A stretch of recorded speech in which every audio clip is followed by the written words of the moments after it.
వార్తల వివరాలు చూస్తే సిటీ కేబుల్ నెట్వర్క్ తన సేవలను సింగ్ నగర్ మరియు పరిసర ప్రాంతాలలో నేటి నుండి అధికారికంగా ప్రారంభించనుంది.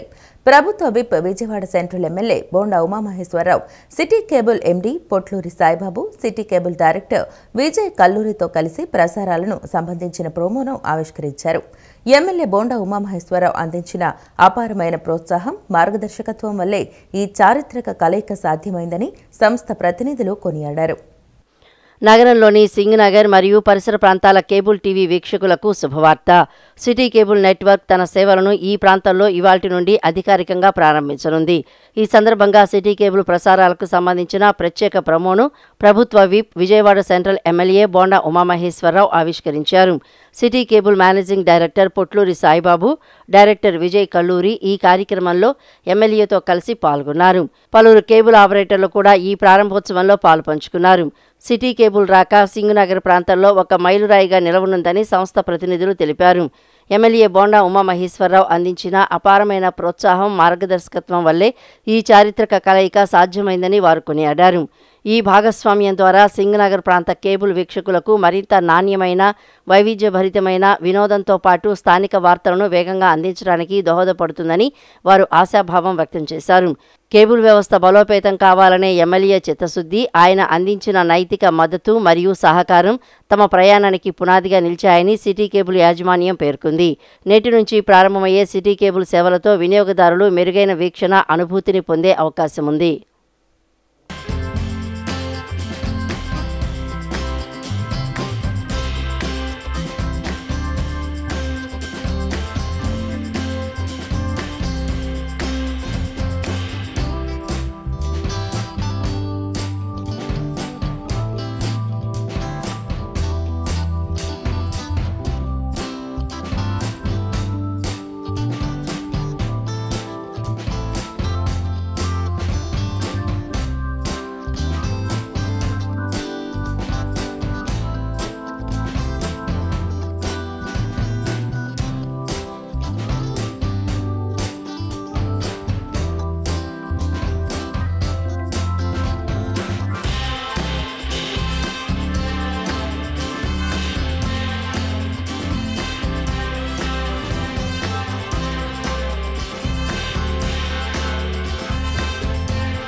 అమరావతి పరిధిలో రెండవ దశ భూ సమీకరణకు ఏపీ కేబినెట్ ఆమోదం తెలిపింది.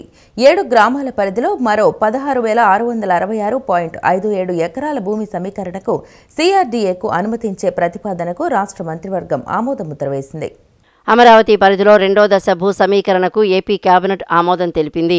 7 గ్రామాల పరిధిలో మరో 16,666.57 ఎకరాల భూ సమీకరణకు CRDAకు అనుమతినిచ్చే ప్రతిపాదనకు రాష్ట్ర మంత్రివర్గం ఆమోదముద్ర వేసింది. వైకుంఠపురం, పెద్దమద్దూరు, ఎండ్రాయి, కర్లపూడి, వడ్లమాను, హరిశ్చంద్రపురం, పెదపరిమి గ్రామాల పరిధిలో CRDA భూ సమీకరణ చేపట్టనుంది. ముఖ్యమంత్రి చంద్రబాబు అధ్యక్షతన దాదాపు 3 గంటల పాటు మంత్రివర్గ సమావేశం జరిగింది. మంత్రివర్గ సమావేశం ముగిసిన తర్వాత వివిధ అంశాలపై మంత్రులతో సీఎం చర్చించారు. ఈ సందర్భంగా ఆయన మాట్లాడుతూ రాజధాని రైతులు సంతృప్తికరంగా ఉన్నారని తెలిపారు. అజెండాలోని 20 అంశాలకు కేబినెట్ ఆమోదం తెలిపింది. పోలవరం వద్ద ఐకానిక్ బ్రిడ్జి నిర్మిస్తున్నామని చంద్రబాబు తెలియజేశారు. రాయలసీమను హార్టికల్చర్ హబ్గా చేసేందుకు కేంద్రం సహకరిస్తోందని చెప్పారు. పూర్వోదయ ప్రాజెక్టు ద్వారా వెనుకబడిన ప్రాంతాలను అభివృద్ధి చేయాలని సూచించారు. 2027 మే నాటికి పోలవరం పూర్తి చేయాలనేది లక్ష్యమని, గోదావరి పుష్కరాల కంటే ముందే పూర్తి చేసేందుకు ప్రయత్నిస్తామని పేర్కొన్నారు. రెవెన్యూ వ్యవస్థ ప్రక్షాళన జరగాల్సిన అవసరం ఉందని సీఎం అభిప్రాయపడ్డారు. మార్కాపురం, మదనపల్లె, పులివెందుల, పాడేరు వైద్య కళాశాలలు త్వరగా పూర్తి చేస్తామని చెప్పారు. రాష్ట్ర పురోగతి కోసం వేస్తున్న ప్రతి అడుగులో ప్రధాని నరేంద్ర మోడీ నాయకత్వంలోని కేంద్ర ప్రభుత్వం అందిస్తున్న తోడ్పాటు మరువలేనిదని ఉప ముఖ్యమంత్రి పవన్ కళ్యాణ్ అన్నారు. ముఖ్యంగా ప్రజా రాజధాని అమరావతి అభివృద్ధికి కేంద్రం అందిస్తోన్న ప్రోత్సాహం ఎంతో విలువైందని పేర్కొన్నారు. కేంద్రం నుంచి వస్తున్న ఆర్థిక సాయం కాగితాల లెక్కల్లో కరిగిపోకుండా జరుగుతున్న అభివృద్ధి ప్రతి ఒక్కరికి కనపడేలా జవాబుదారీతనంతో తమ ప్రభుత్వం పనిచేస్తోందని అన్నారు. అమరావతిలో 15 బ్యాంకులు, బీమా సంస్థల ప్రధాన కార్యాలయాల నిర్మాణానికి కేంద్ర ఆర్థిక శాఖ మంత్రి నిర్మలా సీతారామన్ శుక్రవారం శంకుస్థాపన చేశారు. ఈ కార్యక్రమంలో ముఖ్యమంత్రి నారా చంద్రబాబు నాయుడుతో కలిసి పవన్ కళ్యాణ్ పాల్గొన్నారు. పునాది వేసిన బ్యాంకింగ్ స్ట్రీట్ అమరావతి నగరానికి ఆర్థిక శక్తినిచ్చే అతిపెద్ద అడుగని పేర్కొన్నారు. ప్రధాన బ్యాంకుల కార్యాలయాలు, ఆర్థిక సంస్థలు ఒకే చోట కొలువు తీరడం వల్ల ఆర్థిక కార్యకలాపాలు, వ్యాపార లావాదేవీలు వేగం పుంజుకుంటాయని చెప్పారు. పెట్టుబడిదారుల్లో విశ్వాసం పెరుగుతుందని, ఆ విశ్వాసం అమరావతిని ఆర్థిక కేంద్రంగా నిలబెడుతుందని చెప్పారు. ఈ ఆర్థిక సంస్థల ఏర్పాటు ద్వారా రాజధానికి 1328 కోట్ల పెట్టుబడులు రావడంతో పాటు సుమారు 6500 మందికి ఉద్యోగ అవకాశాలు లభిస్తాయని చెప్పారు.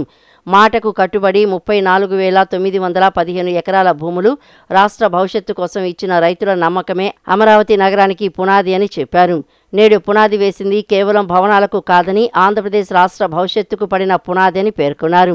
అమరావతి ఒక ఆర్థిక కేంద్రం, విద్యా కేంద్రం, ఒక పరిశోధనా కేంద్రం, ఒక మంచి పరిపాలనా కేంద్రంగా ఎదగడానికి నేటి పునాది ఎంతో బలం చేకూరుస్తుందని తెలిపారు. రాష్ట్రం అభివృద్ధి పదంలో ముందుకు వెళ్లడానికి కేంద్ర ప్రభుత్వం ఎంతో సహకారం అందిస్తుందని అన్నారు. ఎన్నో ప్రధాన ప్రాజెక్టులకు కేంద్రం అండగా నిలుస్తుందని తెలిపారు.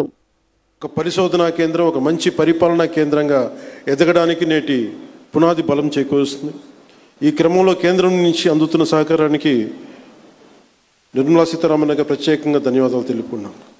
ఒకసారి ఆంధ్రప్రదేశ్ ప్రజలందరూ కూడా ఎన్డీఏ ప్రభుత్వం ఏర్పాటు తర్వాత మనకి గౌరవ ప్రధానమంత్రి మన మోడీ గారు అందించిన సహకారం, ఆయన నాయకత్వంలో ప్రత్యేకించి ఆంధ్రప్రదేశ్కి వైజాగ్లో మీరు పెట్టుబడులు దాదాపు జనవరిలో 2 లక్షల కోట్లు పెట్టుబడికి ఆ రోజు ముందుకు తీసుకెళ్లారు. 7.5 లక్షల ఉపాధి అవకాశాలు, 2 లక్షల కోట్లు. అలాగే అమరావతి పునర్నిర్మాణానికి మే నెలలో 1,07,000 కోట్లు, కొన్ని వేల మందికి ఉపాధి అవకాశాలు. Kurnool super GST super saving సభలో ఆ రోజున కొప్పర్తి అండ్ ఓర్వకల్ కారిడార్ల ద్వారా 13,429 కోట్లు ప్రాజెక్టులు. విశాఖ స్టీల్ ప్లాంట్ మూసేస్తారు, ప్రైవేటైజేషన్ జరుగుద్ది అని ఒక స్టీల్ ప్లాంట్ తిరిగి రివైవ్ చేసి దానికి 11,000 కోట్లు మనకి కేంద్ర ప్రభుత్వం గౌరవ ప్రధానమంత్రి మోదీ గారి ఆధ్వర్యంలో ఇవ్వడం జరిగింది. 60,000 ప్రత్యక్షంగా పరోక్షంగా ఉపాధి అవకాశాలు వస్తాయి దీనివల్ల. అలాగే పోలవరం ప్రాజెక్ట్స్ ముందుకెళ్తుందో లేదో అనుకున్న పోలవరం ప్రాజెక్టుకి ఈ రోజున కేంద్ర ప్రభుత్వం 12,500 కోట్లు కేటాయించింది. రాజధాని విస్తరణలో భాగంగానే మలిదశ భూ సమీకరణ చేపడుతున్నామని మంత్రి నారాయణ తెలిపారు. రైల్వే స్టేషన్, స్పోర్ట్ సిటీ, విమానాశ్రయం, స్మార్ట్ సిటీ, ఇన్నర్ రింగ్ రోడ్డుకు 16,666 ఎకరాలు సమీకరిస్తున్నట్లు చెప్పారు. ఒలింపిక్స్ నిర్వహించే స్థాయిలో అంతర్జాతీయ క్రీడా నగరం నిర్మిస్తామని తెలిపారు. వెలగపూడి సచివాలయం కేబినెట్ సమావేశం ముగిసిన అనంతరం ఏపీ పురపాలక శాఖ మంత్రి నారాయణ మీడియాతో మాట్లాడారు. రాజధాని విస్తరణలో భాగంగానే మలిదశ భూ సమీకరణ చేపడుతున్నామని వెల్లడించారు. రైల్వే స్టేషన్, స్పోర్ట్స్ సిటీ, విమానాశ్రయం, స్మార్ట్ సిటీ, ఇన్నర్ రింగ్ రోడ్డుకు 16,666 ఎకరాలు సమీకరిస్తున్నట్లు చెప్పారు. ఒలింపిక్స్ నిర్వహించే స్థాయిలో అంతర్జాతీయ క్రీడా నగరం నిర్మిస్తామని చెప్పారు. రైతుల అంగీకారంతోనే భూ సమీకరణ చేస్తామని స్పష్టం చేశారు. 5,000 ఎకరాల్లో విమానాశ్రయం నిర్మించనున్నట్లు వివరించారు. గతంలో ఇచ్చిన ప్రయోజనాలనే రైతులకు అందిస్తామని అన్నారు. కొండ ప్రాంతాల్లో ఉన్న ప్రభుత్వ భూమి కూడా తీసుకుంటున్నామని చెప్పారు. అమరావతిలో ఇంటిగ్రేటెడ్ ఇంటర్నేషనల్ స్పోర్ట్స్ సిటీ నిర్మిస్తామని చెప్పారు. అమరావతి రైతుల సమస్యలను ఒక్కొక్కటిగా పరిష్కరిస్తున్నట్లు నారాయణ తెలిపారు. ప్రజల వద్దకే పాలన తీసుకువచ్చిన ఘనత సీఎం చంద్రబాబుకు దక్కుతోందని విజయవాడ ఎంపీ కేశినేని శివనాథ్ అన్నారు. ప్రభుత్వ అధికారులతో కలిసి అర్జీలు స్వీకరించడమే కాకుండా ఆ సమస్యలు వారం రోజులలోపు పరిష్కారం అయ్యే విధంగా చర్యలు తీసుకుంటున్నట్లు స్పష్టం చేశారు. నగరంలోని 1 టౌన్ పశ్చిమ నియోజకవర్గం ఎంపీ కార్యాలయంలో ఎంపీ కేశినేని శివనాథ్ ఆధ్వర్యంలో ప్రజా దర్బార్ కార్యక్రమాన్ని నిర్వహించారు. ప్రజా దర్బార్లో ఎంపీకి ఆర్జీలు ఇచ్చేందుకు పశ్చిమ నియోజకవర్గ ప్రజలు భారీగా తరలివచ్చారు. ఎన్నికల ముందు ప్రజా సమస్యలపై పోరాటం చేశామని అన్నారు. ముఖ్యమంత్రి చంద్రబాబు ఆధ్వర్యంలో కూటమి ప్రభుత్వం ప్రజా సమస్యల పరిష్కారానికి కృషి చేస్తున్నట్లు తెలిపారు. ఇక నుంచి ప్రతి శుక్రవారం విజయవాడ పశ్చిమ నియోజకవర్గంలో ప్రజా దర్బారు కార్యక్రమం ఉంటుందన్నారు. ప్రభుత్వ అధికారులతో కలిసి ఆర్జీలు స్వీకరించడమే కాకుండా ఆ సమస్యలు వారం రోజుల్లోపు పరిష్కారం అయ్యే విధంగా చర్యలు తీసుకుంటున్నట్లు స్పష్టం చేశారు. గత ప్రభుత్వంలో ప్రజల దగ్గరికి నాయకులు వచ్చేవారు కాదు, కానీ ఇది ప్రజా ప్రభుత్వం, ప్రజల వద్దకే పాలన సాగుతోందని చెప్పారు. ప్రజల వద్దకే పాలన తీసుకువచ్చిన ఘనత సీఎం చంద్రబాబుకి దక్కుతుందన్నారు. గ్రీవియన్స్ అధికారులతో కలిసి ఇక్కడ ఏర్పాటు చేయడం జరుగుతుంది. దాని నుంచి ప్రతి శుక్రవారం కూడా విజయవాడ పశ్చిమ నియోజకవర్గంలో ప్రజలు ఈ సమస్యలు ఏదున్నా ఇక్కడ అధికారులతో పాటు కూటమి నాయకత్వం అందరూ కూర్చుని ఇక్కడ సమస్యలను తీసుకుని వెళ్ళటమే కాకుండా వాటికి మళ్ళీ అధికారుల దగ్గరికి వెళ్ళి ఆ సమస్య పరిష్కరించే విధంగా కృషి చేస్తాం. మనం చూస్తే గత ప్రభుత్వంలో ఎవరూ కూడా కనపడేవాళ్ళు కాదు, కానీ ఇది ప్రజాప్రభుత్వం, ప్రజల వద్దకే ప్రభుత్వం వస్తుంది. వాళ్ళ సమస్యలను పరిష్కరించే విధంగా ప్రతి శుక్రవారం కూడా ఇక్కడ ప్రజా వేదిక జరుగుతుందని తెలియజేస్తూ ఈ సమస్యలను పరిష్కరించడానికి అధికారులందరినీ కూడా సూచనలు చేసి మళ్ళీ వారం రోజుల లోపల వాళ్ళు ఇచ్చిన సమస్యలకి ఏదైతే పరిష్కరించగలి లేని ఏళ్ళ ప్రభుత్వానికి రాయాల్సి ఇదే విధంగా ఈ ప్రజాప్రభుత్వంలో జరిగి ప్రజల వద్దకు పాలన తీసుకొచ్చిన విధంగా గౌరవ ముఖ్యమంత్రి చంద్రబాబు నాయుడు గారు ఉద్యోగుల భవిష్య నిధి సంస్థలో ఉద్యోగాల భర్తీకి నిర్వహిస్తున్న పరీక్షలో యూపీఎస్సీ తొలిసారిగా ముఖ గుర్తింపు విధానాన్ని అమలు చేస్తోందని ఎన్టీఆర్ జిల్లా కలెక్టర్ డాక్టర్ జి లక్ష్మీషా చెప్పారు. మొదటిసారిగా అమలు చేస్తున్నందున సాంకేతిక సమస్యలు తలెత్తకుండా అన్ని జాగ్రత్తలు తీసుకోవాలని సూచించారు. ఆదివారం జరగనున్న సహాయక provident fund commissioner and enforcement officer, account officer పరీక్ష నిర్వహణపై సంయుక్త కలెక్టర్ ఎస్ ఎలకయ్యతో కలిసి స్థానిక కలెక్టరేట్లోని పింగళి వెంకయ్య సమావేశ మందిరంలో పరీక్షా కేంద్రాల సూపర్వైజర్లు, అధికారులతో సమావేశం నిర్వహించారు. ఈ సందర్భంగా కలెక్టర్ డాక్టర్ జి లక్ష్మీశ మాట్లాడుతూ 30వ తేదీన ఉదయం 9:30 నుంచి 11:30 వరకు నగరంలోని 15 కేంద్రాల్లో ఈపీఎఫ్ఓ పరీక్ష జరుగుతుందని చెప్పారు. నగరంలో మొత్తం 5,860 మంది అభ్యర్థులు పరీక్షకు హాజరవుతున్నారని తెలియజేశారు. ముఖ గుర్తింపు విధానం మొదటిసారిగా అమలు చేస్తున్నందున సాంకేతిక సమస్యలు తలెత్తకుండా అన్ని జాగ్రత్తలు తీసుకోవాలని సూచించారు. అభ్యర్థులకు రవాణా సౌకర్యం కల్పించాలని, పరీక్షా కేంద్రాలకు విద్యుత్ అంతరాయం లేకుండా చూడాలని అధికారులను ఆదేశించారు. దివ్యాంగ అభ్యర్థులకు ఇబ్బందులు కలగకుండా చర్యలు చేపట్టాలని, చక్రాల కుర్చీలు అందుబాటులో ఉంచాలని పేర్కొన్నారు. పరీక్షా కేంద్రాల వద్ద వైద్య బృందాలను ఏర్పాటు చేయాలని, పోలీసు భద్రత కల్పించాలని ఆదేశించారు. దేశవ్యాప్తంగా 1300 కేంద్రాల్లో జరిగే ఈ పరీక్షకు 5.4 లక్షల మంది హాజరవనున్నారని తెలియజేశారు. అతి తక్కువ వడ్డీకే రుణాలు అందజేస్తున్న ఏకైక బ్యాంకు తమదని central bank of India regional manager Venkateswararao తెలిపారు. 110 ఏళ్ల చరిత్ర గల సెంట్రల్ బ్యాంక్ ఆఫ్ ఇండియా రుణాల జారీలో ముందుందని చెప్పారు. ప్రాధాన్యత రంగాలకు తక్కువ వడ్డీకే రుణాలను అందజేస్తున్నామని ఆయన వివరించారు. Central bank of India Vijayawada శాఖ ఆధ్వర్యంలో మెగా రిటైర్డ్ అవుట్ రీచ్ పేరిట రుణాల పంపిణీ నిర్వహించారు. విజయవాడ, కడప పరిధిలో 40 కోట్ల రూపాయల రుణాలుగా అందజేశారు. ఈ కార్యక్రమాన్ని central bank of India managing director Kalyan Kumar, Hyderabad zonal head Dhara Singh Naik, chief manager M Vinod, regional manager వెంకటేశ్వరరావుతో కలిసి జ్యోతి వెలిగించి ప్రారంభించారు. మహానాడు రోడ్డులోని Nagarjuna Sagar diamond valley gated కమ్యూనిటీలో జరిగిన ఈ కార్యక్రమంలో పారిశ్రామికవేత్తలకు, స్వయం సహాయక గ్రూపులకు, ఆటో కార్మికులకు ఈ రుణాలను అందజేశారు. ఈ సందర్భంగా బ్యాంకు రీజనల్ మేనేజర్ వెంకటేశ్వరరావు మాట్లాడుతూ 110 ఏళ్ల చరిత్ర గల తమ సెంట్రల్ బ్యాంక్ ఆఫ్ ఇండియా రుణాల పంపిణీలో ముందంజలో ఉందని తెలిపారు. అతి తక్కువ వడ్డీకే రుణాలు అందజేస్తున్న ఏకైక బ్యాంకు తమదని ఆయన వివరించారు. హౌసింగ్ రుణాలను కేవలం 7.35% వడ్డీకే అందజేస్తున్నామని ఆయన వివరించారు. విజయవాడ, కడప రీజియన్ పరిధిలో 40 కోట్ల రూపాయలను రుణాలుగా అందజేయడం ఎంతో ఆనందంగా ఉందని తెలిపారు. ఇది తక్కువ వడ్డీకి తమ బ్యాంకు అందిస్తున్న రుణాలను సద్వినియోగం చేసుకోవాలని ఆయన కోరారు. రీటైల్ క్రెడిట్ అవుట్ రీచ్ ప్రోగ్రామ్ని 28వ తారీఖు దేశవ్యాప్తంగా అన్ని లొకేషన్స్లో, అన్ని రీజన్స్ల ఆఫీసులో సెలబ్రేట్ చేస్తున్నారు, అన్ని ఏరియాస్లో. సో అన్ని ఏరియాస్లో ముఖ్య ఉద్దేశం ఏంటంటే కస్టమర్ల దగ్గరికి మనం వెళ్ళాలి. కస్టమర్ దగ్గరికి మనం వెళ్ళి మన ప్రోగ్రామ్స్, మన బ్యాంక్ గురించి, మన బ్యాంకులో ఉన్న ప్రొడక్ట్స్, ముఖ్యంగా housing loans, personal loans, mortgage loans, retail loans సంబంధించిన వీటి గురించి వాళ్ళకు తెలియజేయడం కోసం ఈ స్కీమ్ పెట్టారనమాట. ఇవాళ ఇక్కడ యాక్చువల్లీ ఈ రీజన్ విజయవాడ రీజన్ పరిధిలో 40 కోట్లు ఇవాళ డిస్పర్స్మెంట్ అయింది. అలాగనే కడప రీజన్ పరిధిలో 10 కోట్లు డిస్పర్స్ అయింది ఇవాళ. మొత్తం 50 కోట్లు ఇక్కడ మటుకు మళ్ళీ వైజాగ్ రీజన్ సపరేట్. ముఖ్య ఉద్దేశం కస్టమర్ దగ్గర మనం ఇక్కడే కాదు, ప్లస్ కొత్తగా లీడ్లు కూడా మనకి ఇంకా కొత్తగా బిల్డర్తో టైఅప్లు కానీ లీడ్లు కానీ తీసుకొని ఇంకా ఫ్యూచర్లో కూడా కస్టమర్కి మంచి సర్వీస్ ఇవ్వాలని, అలాగే అతి తక్కువ వడ్డీకి బ్యాంకు రుణాలు ఆఫర్ చేస్తుంది. Housing loan starting with 7.35 rate of interest, అన్ని బ్యాంకుల కన్నా తక్కువ వడ్డీ గృహలక్ష్మి కింద. అలాగే మిగతా స్కీమ్స్ కూడా చాలా అట్రాక్టివ్గా ఉంటాయి కస్టమర్స్కి. ఇవన్నీ సద్వినియోగం చేసుకొని సెంట్రల్ బ్యాంకు ద్వారా రుణాన్ని అందుకున్న రియల్ ఎస్టేట్ వ్యాపారి మురళీకృష్ణ మాట్లాడుతూ రుణగ్రహీతలకు సెంట్రల్ బ్యాంక్ ఆఫ్ ఇండియా అందిస్తున్న రుణాలు ఎంతో ఉపకరిస్తాయని తెలిపారు. ఈ సదవకాశాన్ని మరింత మందికి తెలియచేయాలనే ఉద్దేశంతో బ్యాంకు ఈ రుణాల పంపిణీకి శ్రీకారం చుట్టడం అభినందనీయమని అన్నారు. బ్యాంకుకి సంబంధించినటువంటి రీజనల్ మేనేజర్ వెంకటేశ్వరరావు గారు తదితర బ్రాంచ్ మేనేజర్లు ఇక్కడ పాల్గొని పెక్కు హౌసింగ్ లోన్లను పంపిణీ చేయడం జరిగింది. అంతేకాకుండా గత 114 సంవత్సరాల నుంచి సెంట్రల్ బ్యాంక్ భారతదేశంలోనే ఉత్తమ బ్యాంక్గా తక్కువ వడ్డీ రేటు తోటి, మరి ముఖ్యంగా గృహ వినియోగదారుల లోన్లను ఎంతో బాగా ఇస్తున్నటువంటి బ్యాంక్గా మా అందరికీ పరిచయం ఉంది. మేము చేస్తున్నటువంటి పెక్ ప్రాజెక్టుల్లో కూడా సెంట్రల్ బ్యాంక్ భాగస్వామ్యం కాదనలేనిది. ఈ కార్యక్రమంలో పలువురు సెంట్రల్ బ్యాంక్ ఆఫ్ ఇండియా అధికారులు, సిబ్బంది పాల్గొన్నారు.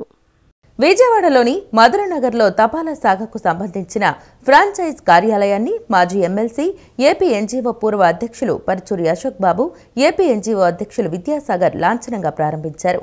మధురనగర్ వంటి జనసమర్థ ప్రాంతాలలోని ఫ్రాంచైజ్ కార్యాలయం ఏర్పాటు చేయడం ద్వారా నేరుగా ప్రజల వద్దకే సేవలను అందుబాటులోకి తీసుకువెళ్లినట్లు అవుతుందని, దీనిని ప్రజలు సద్వినియోగం చేసుకుంటారని ఆశాభావం వ్యక్తం చేశారు. ఇలాంటి ఫ్రాంచైజ్ విధానం వల్ల నిరుద్యోగులకు సెల్ఫ్ ఎంప్లాయ్మెంట్కు కూడా అవకాశం కలుగుతుందని పేర్కొన్నారు. విజయవాడలోని మధురానగర్లో తపాలా శాఖకు సంబంధించిన ఫ్రాంచైజ్ కార్యాలయాన్ని మాజీ ఎమ్మెల్సీ, ఏపీ ఎన్జీఓ పూర్వ అధ్యక్షులు పరుచూరి అశోక్ బాబు, ఏపీ ఎన్జీఓ అధ్యక్షులు విద్యాసాగర్, విజయవాడ బుద్ధ విహార్ అధ్యక్షులు Gola Narayanarao, Buckinghampet head post office master CVR Narasimharao లాంఛనంగా ప్రారంభించారు. ఈ సందర్భంగా ఏపీ ఎన్జీఓ అధ్యక్షులు విద్యాసాగర్ మాట్లాడుతూ దేశవ్యాప్తంగా ప్రతి గ్రామంలో ఉన్న పోస్టల్ సేవలను నిర్వహించడంలో ఆధునీకరణ కారణంగా ఏర్పడిన ఖాళీని ఈ ఫ్రాంచైజ్ కార్యాలయం పూడ్చగలదని తెలిపారు. ఈ కార్యాలయం ద్వారా పోస్టల్ సేవలే కాకుండా కేంద్ర, రాష్ట్ర ప్రభుత్వాల సేవలు, ఆధార్ వంటి సేవలను కూడా ఒకే చోట అందిస్తారని చెప్పారు. ముఖ్యంగా స్పీడ్ పోస్టులు, పార్సిల్స్, రికరింగ్ డిపాజిట్లు వంటి సేవలను మధురానగర్ వంటి జనసమ్మర్ధ ప్రాంతాల్లోని ప్రజలకు సాయిబాబా గుడి పక్కనే ఏర్పాటు చేయడం ద్వారా డోర్ స్టెప్లోకి తీసుకువెళ్లినట్లవుతుందని అన్నారు. దీనిని ప్రజలు సద్వినియోగం చేసుకుంటారని ఆశాభావం వ్యక్తం చేశారు. ఫ్రాంచైజ్ నిర్వాహకులు పిల్లి పవన్ కుమార్ ప్రజలకు సేవలు అందించాలని సూచించారు. తపాలా సేవలే కాక కేంద్ర ప్రభుత్వ సేవలు, రాష్ట్ర ప్రభుత్వ సేవలు, ఇంకా అనేక ఆధార్ మిగతా అన్ని సేవలను కూడా ఒక కార్యాలయానికి ఇవ్వటం, దాని ద్వారా స్పీడ్ పోస్టులు కానీ, పార్సిల్స్ కానీ, రికరింగ్ డిపాజిట్స్ కానీ, ఏదైతే పోస్టల్ శాఖ ద్వారా అందిస్తున్న సర్వీసుల్ని డోర్ స్టెప్లోకి తీసుకెళ్లిన విధంగా ఇవాళ ఫ్రాంచైజీస్ ఉన్నాయి. మధురానగర్లో మరి మిక్కిలి జనసమర్థమైన ప్రాంతం, మిడిల్ క్లాస్ ఎక్కువగా ఉండే ప్రాంతం. మరి ఇక్కడి నుంచి చూస్తే మరి తపాలా కార్యాలయం చాలా దూరంగా ఉన్న పరిస్థితి ఉంది. మరి వారికి దగ్గరలో సాయిబాబా గుడి పక్కనే ఈ తపాలా కార్యాలయం ఏర్పాటు చేయటం, కేంద్ర ప్రభుత్వ రంగానికి సంబంధించిన సేవలు, తపాలా రంగానికి సంబంధించిన సేవలు మిగతా అన్నీ కూడా ప్రజల డోర్ స్టెప్లో ఉండటం. అనంతరం మాజీ ఎమ్మెల్సీ, ఏపీ ఎన్జీఓ మాజీ అధ్యక్షులు పరుచూరి అశోక్ బాబు మాట్లాడుతూ కేంద్ర, రాష్ట్ర ప్రభుత్వాలు కొన్ని సేవలను ఫ్రాంచైజ్ లేదా ఏజెన్సీల ద్వారా అందించడం వల్ల ఆ సేవలు చివరి లబ్ధిదారుల వరకు అందుబాటులోకి వస్తాయని తెలిపారు. ప్రస్తుతం పోస్టాఫీసు లేని ప్రాంతాల ప్రజలు తమ కొరియర్లు లేదా డిపాజిట్ల కోసం హెడ్ పోస్టాఫీస్కి లేదా సుదూర ప్రాంతాలకు వెళ్లవలసి వస్తుండగా ఈ ఫ్రాంచైజ్ వల్ల ఆ సమస్య తీరుతుందని, అలాగే ప్రైవేటు సంస్థలకు వెళ్లే మార్కెట్ను కూడా ప్రభుత్వం తిరిగి తీసుకోగలుగుతుందని ఆయన పేర్కొన్నారు. ఇది ప్రైవేటీకరణ కాదని, ప్రభుత్వ సేవలను చివరి వ్యక్తి వరకు విస్తరించడం అని స్పష్టం చేశారు. టెక్నాలజీ పెరిగినప్పటికీ కార్పొరేట్ రంగంలో లేదా మానిటరీ డాక్యుమెంట్లు ఇచ్చేటప్పుడు పోస్టల్ సర్వీసుల అవసరం ఇంకా ఉందని అన్నారు. ఇలాంటి ఫ్రాంచైజ్ విధానం వల్ల నిరుద్యోగులకు సెల్ఫ్ ఎంప్లాయ్మెంట్కు కూడా అవకాశం కలుగుతుందని అశోక్ బాబు అభిప్రాయపడ్డారు. ఈ ప్రాంతాల వారీగా ఎక్కడైతే జనసాంద్రత ఎక్కువ ఉంటుందో అక్కడ పెట్టి సేవల్ని ఎక్స్టెండ్ చేయటం టు ది లాస్ట్ పాయింట్ అనమాట. ఇప్పుడు ఈ ఏరియాలో ఇంతకుముందు పోస్ట్ ఆఫీస్ తీసేశారు. ఇప్పుడు అందరూ ఎక్కడికి వెళ్ళాలి? మాచవరం కానీ సత్యనారాయణపురం వెళ్ళాలి. ఇప్పుడు నేను డిపాజిట్ చేయాలి, ఆన్లైన్ ఫెసిలిటీ లేదు, నేను కొరియర్ పంపించాలి, దగ్గర పోస్ట్ ఆఫీస్ ఏం చేస్తాం? ప్రైవేట్కి ఇచ్చేస్తాం. కాబట్టి అటువంటి మార్కెట్ను కూడా గవర్నమెంట్ తీసుకోవటానికి అటు ఆల్రెడీ బిఎస్ఎన్ఎల్ వీళ్ళంతా కూడా మన సిమ్స్ బయట అమ్ముతున్నారు. ఏఎన్ఎల్ సర్వీస్ వాళ్ళు ఏజెన్సీ ఇచ్చారు. ఇప్పుడు పోస్టల్ డిపార్ట్మెంటు ఎక్కడ గతంలో ఉంది, మిగతా రాష్ట్రాల్లో చాలా రూరల్ ఏరియాలో ఇది ఉంది. ఇప్పుడు అర్బన్ ఏరియాలో కూడా ఇలా పెట్టడం జరిగింది. దీనివల్ల ఏంటంటే ప్రైవేటైజేషన్ అవుద్దని ఒక తప్పుడు ఆలోచన లేకపోతే తప్పుగా ఆలోచించే పద్ధతి ఉంది. ఇది ప్రైవేటైజేషన్ కాదు, సర్వీసెస్ని లాస్ట్ పాయింట్ వరకు ఎక్స్టెండ్ చేయటం ఇది. ఈ కార్యక్రమంలో ఆంధ్రప్రదేశ్ పెన్షనర్స్ అసోసియేషన్ అధ్యక్షులు గుళ్లపల్లి నారాయణరావు, మాజీ కార్పొరేటర్ పిల్లి లక్ష్మీ తులసి, మాజీ ఎన్జీఓ నాయకులు పీవీఎల్ఎన్ రాజు తదితరులు పాల్గొన్నారు. దుర్వ్యసనాలకు బానిసై వచ్చే ఆదాయం జల్సాలకు సరిపోకపోవడంతో దొంగతనాలు చేయటమే మార్గంగా ఎంచుకున్న 6 యువకులు ఒక మైనర్ బాలుడిని విజయవాడ క్రైమ్ పోలీసులు అదుపులోకి తీసుకున్నారు.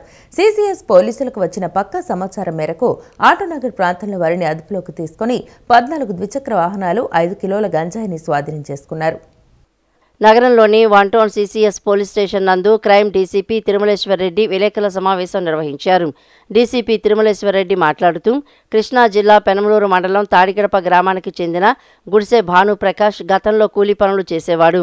మద్యం, ఇతర దురలవాట్లకు బానిసై వచ్చే ఆదాయం జలసాలకు చాలకపోవడంతో సులభంగా డబ్బు సంపాదించి విలాసాలు చేయటానికి బైక్ దొంగతనాలను మార్గంగా ఎంచుకుని అదే ప్రాంతానికి చెందిన మరో మైనర్ బాలుడితో కలిసి బ్యాంకులు మరియు షాపింగ్ మాల్స్ వద్ద ఉన్న పార్కింగ్ ప్రదేశాల్లో రెక్కి నిర్వహిస్తూ అదునుగా చూసుకుని పార్కింగ్ చేసిన మోటార్ సైకిళ్లను దొంగిలిస్తున్నారు.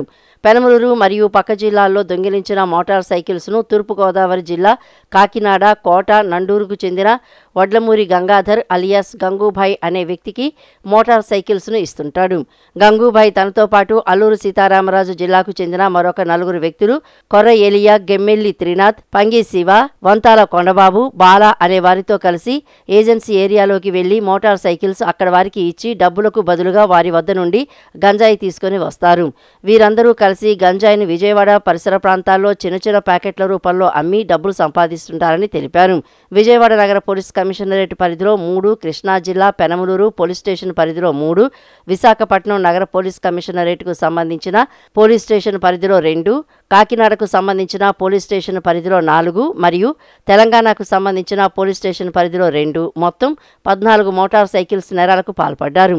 సీసీఎస్ పోలీసులకు రాబడిన పక్కా సమాచారం మేరకు పటమట ఆటోనగర్ ఏరియాలో 6 వ్యక్తులను, ఒక మైనర్ బాలుడిని అదుపులోకి తీసుకుని విచారించి వారి వద్ద నుండి 14 మోటార్ సైకిల్స్, 5 కిలోల గంజాయిని స్వాధీనం చేసుకుని వారిని అరెస్ట్ చేశారు. మోటార్ సైకిల్స్ మరియు గంజాయిని పట్టుకోవడంలో కీలకంగా వ్యవహరించిన సిబ్బందిని ఆయన అభినందించారు. పటమట సిఐ గారు మరియు వారి సిబ్బంది గోపి, కిషోరు, ఇంకా ఇతర సిబ్బంది అందరం కూడా ఈ యొక్క ఆపరేషన్లో పాల్గొనడం జరిగింది. 14 బైకులు రికవర్ చేసి 7 ముద్దాయిల్ని ఈరోజు అరెస్ట్ చేయడం జరిగింది. అలాగే వారి వద్ద నుంచి 5 కేజీల గంజాయిని కూడా సీజ్ చేయడం జరిగింది. ఆటోనగర్ వెంగమామ టీ స్టాల్ దగ్గర వీరందరినీ కూడా సెక్యూర్ చేసి అదుపులో తీసుకొని వారిని ఇంట్రాగేట్ చేసిన తర్వాత ఈ యొక్క వెహికల్స్ అలాగే గంజాయిని సీజ్ చేయడం జరిగింది. ఇటీవల కాలంలో చాలా రోజుల తర్వాత ఈ రకంగా మరలా ఈ మోటార్ సైకిల్స్ నేరాలు చేసేటువంటి వారిని పట్టుకోవడం జరిగింది. మా సిపి గారి ఉత్తర్వుల మేరకు ఈ సీసీ కెమెరాలు విజయవాడ నగరం మొత్తం కూడా దగ్గరగా 10,000 కెమెరాలు నిరంతరము ఈ యొక్క నేరస్తుల్ని పట్టుకునే విషయంలో ఏర్పాటు చేసి లా అండ్ ఆర్డర్, క్రైము విభాగాలు నిరంతరము చాలా పటిష్టమైనటువంటి నిఘు ఏర్పాట్లో ఉండి ఈ విధమైనటువంటి నేరస్తుల్ని పట్టుకోవటంలో మేము విజయం సాధించాము. రోడ్డు ప్రమాదాల నివారణకు ఎన్టీఆర్ జిల్లా పోలీసులు శ్రామికుల అవతారం ఎత్తారు. రాత్రి వేళ తీవ్రమైన చలిలో ఉద్యోగం పట్ల బాధ్యత, సమాజం పట్ల పోలీసుల చిత్తశుద్ధిని చాటుకున్నారు. ప్రమాదాలు జరగకుండా ముందస్తు చర్యగా రోడ్డుపై పడి ఉన్న మట్టి మరియు రాళ్లను పారల సహాయంతో స్వయంగా కానిస్టేబుళ్లు తొలగించారు. రోడ్డు ప్రమాదాల నివారణకు ఎన్టీఆర్ జిల్లా పోలీసులు శ్రామికుల అవతారం ఎత్తారు. రాత్రి వేళ తీవ్రమైన చలిలో ఉద్యోగం పట్ల బాధ్యత, సమాజం పట్ల పోలీసులు చిత్తశుద్ధిని చాటుకున్నారు. ఏకొండూరు మండలం దీప్లా నగర్ గ్రామ శివారులోని స్పిన్నింగ్ మిల్ సమీపంలో నేషనల్ హైవేపై మట్టి మరియు రాళ్లు పడినట్లు మొబైల్ సేఫ్టీకి ఫోన్ కాల్ వచ్చింది. ఈ విషయంపై రోడ్డు సేఫ్టీ మొబైల్ 5 సిబ్బంది అయిన కె జాషువా, సర్వేశ్వరరావులు తక్షణమే సంఘటనా స్థలానికి చేరుకున్నారు. ప్రమాదాలు జరగకుండా ముందస్తు చర్యగా రోడ్డుపై పడి ఉన్న మట్టి మరియు రాళ్లను పారల సహాయంతో స్వయంగా కానిస్టేబుల్ తొలగించారు. ప్రమాదాల నివారణ కొరకు రాత్రి వేళ తీవ్రమైన చలిలో సైతం తమ వంతు బాధ్యతగా రాళ్లు, మట్టిని తొలగించడంతో సమాజం పట్ల వారికున్న చిత్తశుద్ధిని పలువురు ప్రజలు, వాహనదారులు అభినందించారు. ఈ వార్తలు ఇంతటితో సమాప్తం. నమస్కారం.